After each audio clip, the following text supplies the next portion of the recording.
special family. Today's video is another disturbing one. If you're new here, hi, I'm Autism Mom, and on this channel we talk about autism and everything in between. If you'd like to be part of the family, click that subscribe button, hit that notification bell. It's free. Try to get us to 10,000. Alright, today's video is titled Teachers Aide Abuse Special Needs Students. Not one, a couple of them. It's just messy, but the outcome of it was the most disturbing part. So let me take you to the computer so you can take a look for yourself. Hey special family, so this is the video we'll be discussing today. The title is Teachers Aide Abuse Special Needs Students. So let's take a look at the video. Aide families brokenhearted, oversight botched, all involving special needs students who were physically abused by a teaching assistant. And Darcy Spears now investigates a series of failures that left vulnerable children right in an environment of ongoing abuse. The sounds of silence accompany a studious atmosphere for Javis and his family, but at school, the silence of staff members masked something sinister for the 8-year-old special needs student. Our teacher, she'd be getting mad at us, and then she'll try to smack us. Javis mumbles and talks into his fist as he recounts the pain he endured in 3rd grade at the hands of the woman he knew as Ms. Joy, a special programs teaching assistant who'd worked at his school for 3 years. When she beat us at lunch, she pushed me down to the floor. Hard to believe, but in August, LaJoy Schwenke pleaded guilty to hurting Javis and 2 other special needs students in his class at Helen Her Elementary. Okay, let's stop for a second. We as special need parents, we put our kids on the bus or we drive them to the school. We put them in the hands of the teacher of the school thinking they're safe. And yes, we can't blame the school for hiring these people because they do a background check, they follow protocol, and these people come up clean. It's like being in a new relationship. Everybody's putting their best foot forward until they get comfortable. Then this happens. The school didn't know ahead of time. We'll give them that. They didn't know ahead of time that this so-called Miss Joy was a nut job who just abused children for a living and gets paid for it. But we'll give them the benefit of the joy of look at that. We'll give them the benefit of the doubt that the parents send their kids to school thinking they're in good hands of teacher and teachers' aides, only to be fed to the wolf, basically. And as a parent, how would this make you feel? First of all, I feel like I didn't protect my grandson in enough time. I was let down. And I don't want him to feel that he can't trust the school or the people there. On December 6, 2017, school police discovered a pattern of ongoing verbal and physical abuse by LaJoy Schwenke. Officers interviewed 5 Helen Her staff members who'd witnessed the abuse over several months. All right, let's pause there. Did you see? The police has a couple of reports. It wasn't one time. This was happened multiple times, and even staff members knew about how this lady was abusing the child, but they swept it under the rug and kept it hush. That's why certain parents put recorders in their child's bag when they suspect something, just to have proof, because some schools and some teachers do sweep these things under the rug when they're wrong, to protect the school, not to protect the student, to protect the school. So now we get into the point where people knew this was going on, but they decided not to say nothing until they got caught, basically. Oh yes, it was covered up. I mean, the report says it all. On various days from October through December, the police report says Schwenke was cussing and screaming at the students in her special needs class. On one day, she threw Javis to the ground and dragged him across the blacktop. Imagine you as a parent hearing that a teacher's aide, not even the teacher's aide, not only cussed your child. That's the minor part. You cuss my child, I could cuss you back. You pulled him across the blacktop and into the classroom. And that's one of the minor things. She did more than that. And then you as a parent hear all this stuff. Some of the classroom doors are open from what I've seen from Ramsey School. And the teachers can hear and see what's happening. And in Ramsey's, especially, it's a special need class I'm gathering here. In Ramsey's class, there's one teacher and there are 3 teachers' aide.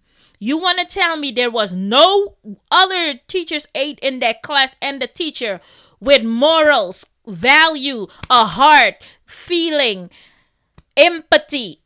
Like, none of y'all couldn't say, well, Miss LaJoy, you acting out of character. What you're doing is illegal and is this, I'm going to report you. None of them had the guts or the humanity in them to stand up and be an advocate for the student that's under their protection. They just let this Miss Joy get away with this crap. That's the most hurtful part because she's a teacher's aide. Where is the teacher?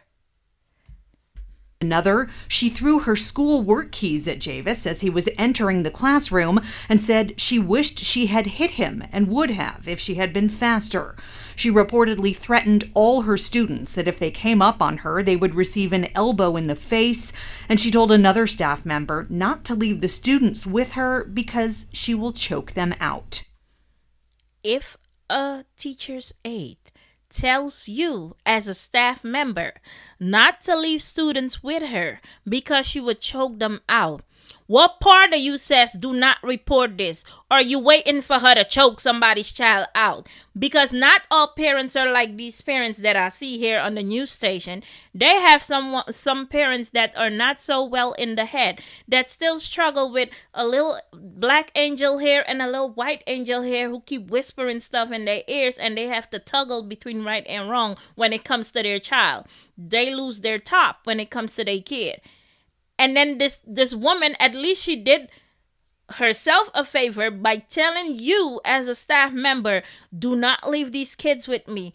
And nobody saw that she was a danger to the school, to the kids. Nobody. And these are the people we leave our kids with on a daily basis. No one had said or done anything. Not until the day police were finally called, when Schwenke hit Javis over the head with a book and later grabbed him, causing him to fall to the ground and hit his head on a wet floor sign in the cafeteria. So this is where it gets interesting. So now that he fell in the cafeteria where there's everybody's seen it, now nobody can deny it because there are a bunch of witnesses. I'm pretty sure there are cameras in the cafeteria. So now we have to make a report because you done did something in front of everybody. Now you don't care at all. You just going all out abusing people's kids like it's nothing. They're just kids, right? They're not yours, right? This world. I don't know where this world's going. School surveillance cameras captured the incident, and though the district refused to release the video to us, It was a cafeteria full of people. It was no way that it could be hid anymore. That morning when Schwenke went to work, she's quoted by others as saying, "Today looks like a good day to lose my job." So homegirl went to school with intentions. She had pre-intended this whole thing. She probably was driving to school listening, "Today I'm about to lose my job." Like, what kind of human being is this? Well, let's see how this play out. We'll give it the benefit of the doubt that now that everybody's seen it and she did it, now they're going to open their trap and say something like they should have been since the beginning. And she went and harmed not 1, 2, 3 students. Including Rosalind Smith's son. I'm hurting inside because I'm like, why didn't you tell me that these things were happening? Like Javis, her son kept silent too about the teacher. You cannot blame the child or fault the child for not telling you, because kids with autism process things differently. As a parent, it is also your duty to examine your child's behavior and examine your child, period. Because I do it. I check every scratch mark on Ramsey's body. I know him. If something look out of place, somebody has some explanation to do. And I do not call you for an explanation. I drive up to the school. Yeah, I'm one of those parents. I drive up there because I don't want you to text me in your little slick comments or talk to me any type of way on the phone. We're going to have this conversation face to face with whoever was involved. So I'm not one of those parents that play. You cannot fault the child for autism, because the child with autism, because their experience of stuff is totally different and they don't like confrontation. That's something we need to understand. Kids with autism do not like confrontation. But if they start hating going to school, they start showing kind of attitude and a lot of dislike, believe them when they show you. You better dig deeper. Teaching assistants abuse. She made him feel as though he was doing something wrong.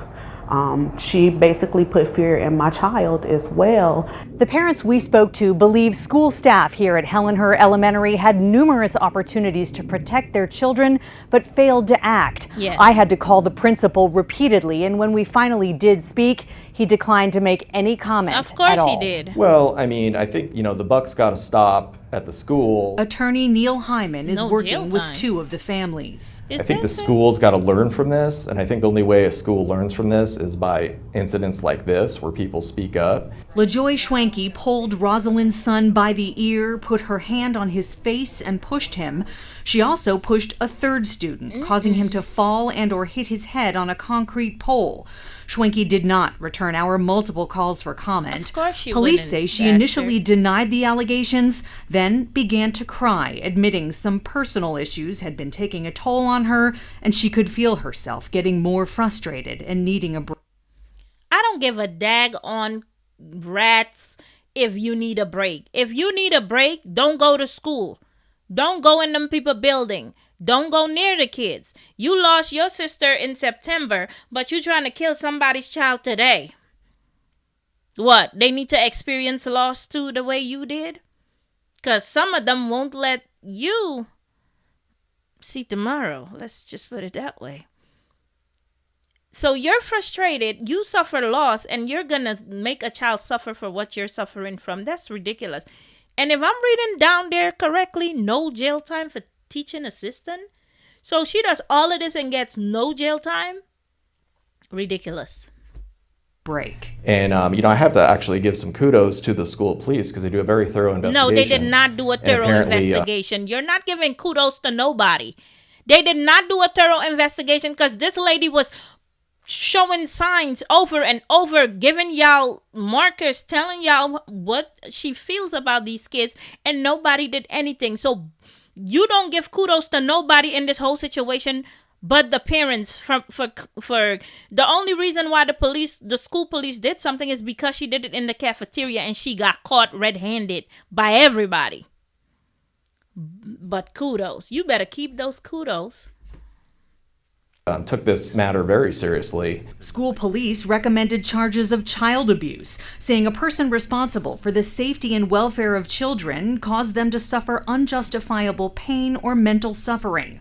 Although the DA filed 8 misdemeanor charges of battery and assault, Schwenke cut a deal, pleading guilty to 3 battery charges, 1 for each student. She got no jail time, a 90-day suspended sentence, some community service, anger management counseling, and no contact with minor children. This is ridiculous. This is absurd that you will do all of this and all you get is a 90-day suspended sentence, community service, anger management, no contact with children after you abuse them. That's all you get? What? So you gave her a slap on the wrist for causing these kids damage because now they're scared. Now they don't know who to trust. They would not trust another teacher. It'll take them a while to get to that point. All she got was a slap on the wrist with her nasty self. Like what? What are you teaching other teaching assistants that this is all they'll get? Ridiculous.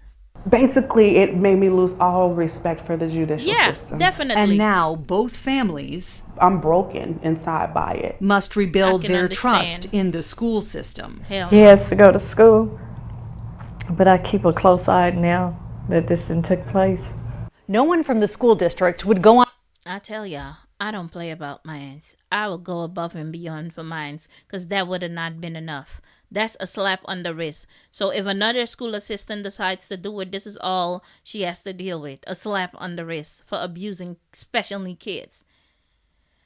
Let me know your thoughts and your comments below, because at this point, I'm pretty frustrated with the outcome of this. These kids did not deserve this. These parents did not deserve this. They put the kids in the hands of these people thinking they're safe, but they fed sheeps to sharks, basically. Let me know your thoughts in the comments, and I'll catch you in the next video. Bye.